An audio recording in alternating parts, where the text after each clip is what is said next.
ಎಲ್ರಿಗೂ ನಮಸ್ಕಾರ. ಇವತ್ತು ಸಿಹಿಯಾಗಿ ಏನಾದರೂ ಕುಡಿಬೇಕು ಅನಿಸಿದ್ರೆ ತಕ್ಷಣಕ್ಕೆ ಮಾಡ್ಕೊಳ್ಳೋ ಅಂಥದ್ದು, ಜೊತೆಗೆ ತುಂಬ ಕಡಿಮೆ ಟೈಮಲ್ಲಿ ಅಷ್ಟೇ ರುಚಿಯಾಗಿರೋ ಅಂಥದ್ದು ಒಂದು ಕ್ಯಾರೆಟ್ ಪಾಯಸ ಮಾಡ್ತಾಯಿದ್ದೀನಿ. ಹುರಿಯೋದು ತುರಿಯೋದು ಏನೂ ಇಲ್ಲ, ತುಂಬ ಸರಾಗವಾಗಿ ಮಾಡೋಣ. ಇಲ್ಲಿ ನಾನು 3 ಕ್ಯಾರೆಟ್ ತೊಗೊಂಡಿದ್ದೀನಿ. ಅದರದ್ದು ಸಿಪ್ಪೆ ಎಲ್ಲ ತೆಗೆದು ಮುಂದುಗಡೆ ಸ್ವಲ್ಪ ಮತ್ತು ಕೆಳಗಡೆ ಭಾಗದಲ್ಲಿ ಒಂಚೂರು ಕಟ್ ಮಾಡಿ ತೆಗೆದು ಎಲ್ಲವನ್ನು ಚೆನ್ನಾಗಿ ತೊಳ್ಕೊಂಡು ಇಟ್ಕೋತಾ ಇದ್ದೀನಿ. ನಾರ್ಮಲ್ ಕ್ಯಾರೆಟ್ ತೊಗೊಂಡಿದ್ದೀನಿ. ಇದಕ್ಕೆ ಈ ಊಟಿದು ಕ್ಯಾರೆಟ್ ಸಿಗುತ್ತಲ್ಲ, ಅದನ್ನೇ ತೊಗೋಬೇಕು ಅಂತ ಏನೂ ಇಲ್ಲ. ಈ ನಾರ್ಮಲ್ ಕ್ಯಾರೆಟ್ ತೊಗೊಂಡ್ರೆ ಸಾಕು. ಈಗ ಚೆನ್ನಾಗಿ ತೊಳ್ಕೊಂಡು ಬಿಡೋಣ. ತೊಳ್ಕೊಂಡು ಅದನ್ನು ದಪ್ಪ ದಪ್ಪನಾಗಿ ಹೆಚ್ಕೊಂಡ್ಬಿಡೋಣ. ಈ ರೀತಿಯಾಗಿ ಹೆಚ್ಕೊಂಡ್ರೆ ಸಾಕು. ಈಗ ಹೆಚ್ಕೊಂಡಿದ್ದಾದಮೇಲೆ ಇದನ್ನು ಒಂದು ಕುಕ್ಕರ್ಗೆ ಹಾಕ್ಕೊಳ್ಳೋಣ. ನಾನು ಮೊದಲೇ ಹೇಳಿದಾಗೆ ಇದಕ್ಕೆ ತುರಿಯೋದು ಹುರಿಯೋದು ಏನೂ ಇಲ್ಲ. ಈಗ ಕುಕ್ಕರ್ಗೆ ಹಾಕ್ಕೊಂಡಿದ್ದೀನಿ. ಒಂದು ಸಣ್ಣ ಲೋಟದಷ್ಟು ನೀರನ್ನು ಹಾಕ್ಕೊಂಡು ಅದಕ್ಕೆ ಸುಮಾರು 3 ಏಲಕ್ಕಿ ಹಾಕ್ಕೋತಾ ಇದ್ದೀನಿ. ಅದ್ರ ಜೊತೆಗೆ ಗೋಡಂಬಿ ಮತ್ತು ಬಾದಾಮಿ ತೊಳ್ಕೊಂಡು ಹಾಕ್ಕೊಂಡಿದ್ದೀನಿ. 1 ಅಥವಾ 2 ಬಾರಿ ಕೂಗಿಸ್ಕೋಬೇಕು. ಅಷ್ಟೊತ್ತಿಗೆ 1 ಕಪ್ನಷ್ಟು ಕಾಯಿ ತುರಿನ ಒಂದು ಮಿಕ್ಸಿ ಜಾರ್ಗೆ ಹಾಕ್ಕೊಂಡು 1 ಗ್ಲಾಸಷ್ಟು ನೀರನ್ನು ಹಾಕ್ಕೊಂಡು ಕಾಯಿ ಹಾಲನ್ನು ತೆಕ್ಕೋತಾ ಇದ್ದೀನಿ. ಈಗ ಮೊದಲೇ ಬಾರಿಗೆ ಬರುತ್ತಲ್ಲ, ಅದು ತುಂಬ ಗಟ್ಟಿಯಾಗಿರುತ್ತೆ. ಅದನ್ನು ಪ್ರತ್ಯೇಕವಾಗಿ ಇಟ್ಕೊಂಡು ಮತ್ತೆ 1 ಕಪ್ನಷ್ಟು ನೀರನ್ನು ಹಾಕ್ಕೊಂಡು ರುಬ್ಕೋಬೇಕು. ಈಗ ಇದೇ ಕಾಯನ್ನು ಮತ್ತೆ ಮಿಕ್ಸಿ ಜಾರ್ಗೆ ಹಾಕ್ಕೊಂಡು ಮತ್ತೆ 1 ಕಪ್ನಷ್ಟು ನೀರನ್ನು ಹಾಕ್ಕೋತಾ ಇದ್ದೀನಿ. ಈಗ 2ನೇ ಬಾರಿ ಬರೋ ಅಂಥ ಒಂದು ಹಾಲು ಸ್ವಲ್ಪ ತೆಳ್ಳಗೆ ಇರುತ್ತೆ. ಎರಡನ್ನು ಪ್ರತ್ಯೇಕವಾಗಿ ಇಟ್ಕೊಳ್ಳೋಣ. ಈಗ ಒಂದು ಪಾತ್ರೆಗೆ ಹಾಕ್ಕೋತಾ ಇದ್ದೀನಿ.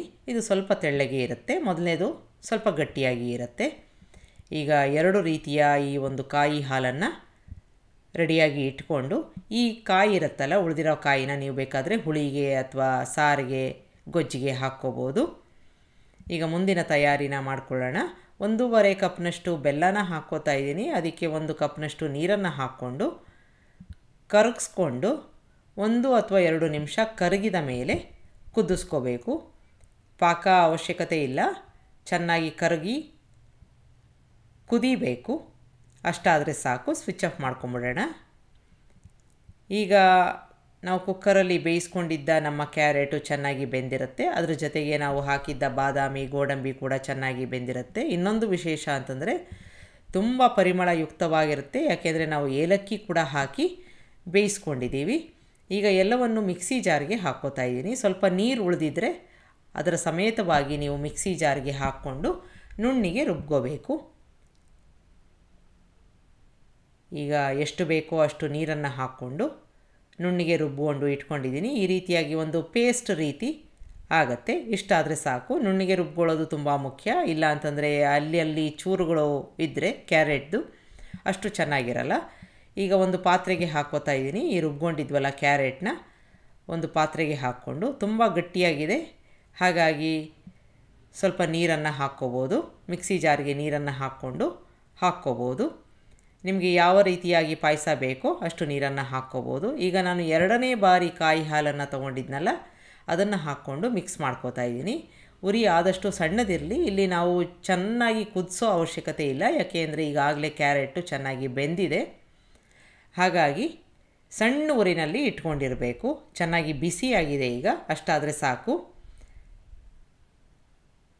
ಈಗ ಇದಕ್ಕೆ ನಾವೀಗಾಗಲೇ ಕರಗಿಸ್ಕೊಂಡು ಇಟ್ಕೊಂಡಿದ್ವಲ್ಲ ಬೆಲ್ಲದ ನೀರನ್ನು ಹಾಕ್ಕೋತಾ ಇದ್ದೀನಿ. ಮಿಕ್ಸ್ ಮಾಡ್ಕೊಂಬಿಡೋಣ.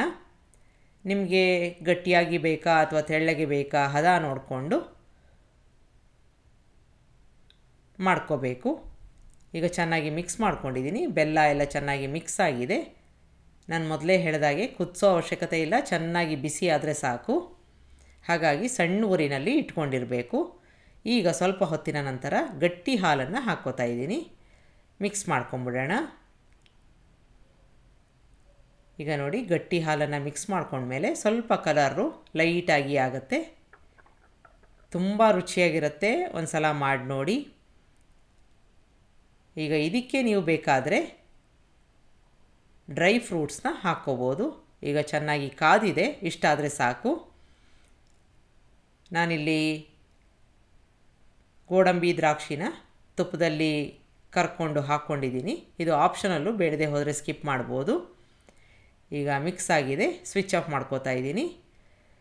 ಬಿಸಿಯಾಗಾದರೂ ಸರಿ ಅಥವಾ ತಣ್ಣಗಾದರೂ ಸರಿ ಸರ್ವ್ ಮಾಡಿ ತುಂಬ ಇಷ್ಟಪಟ್ಟು ಸವಿಬೋದು. ಇದನ್ನು ಮನೆ ಮಂದಿ ಎಲ್ಲ ಸವಿಯೋ ಅಂಥದ್ದು. ನಿಮಗೆ ರೆಸಿಪಿ ಇಷ್ಟ ಆದಲ್ಲಿ ಲೈಕ್ ಮಾಡಿ, ಶೇರ್ ಮಾಡಿ, ಕಮೆಂಟ್ ಮಾಡಿ, ನನ್ನ ಚಾನಲ್ಗೆ ಸಬ್ಸ್ಕ್ರೈಬ್ ಮಾಡಿ. ನಮಸ್ಕಾರ.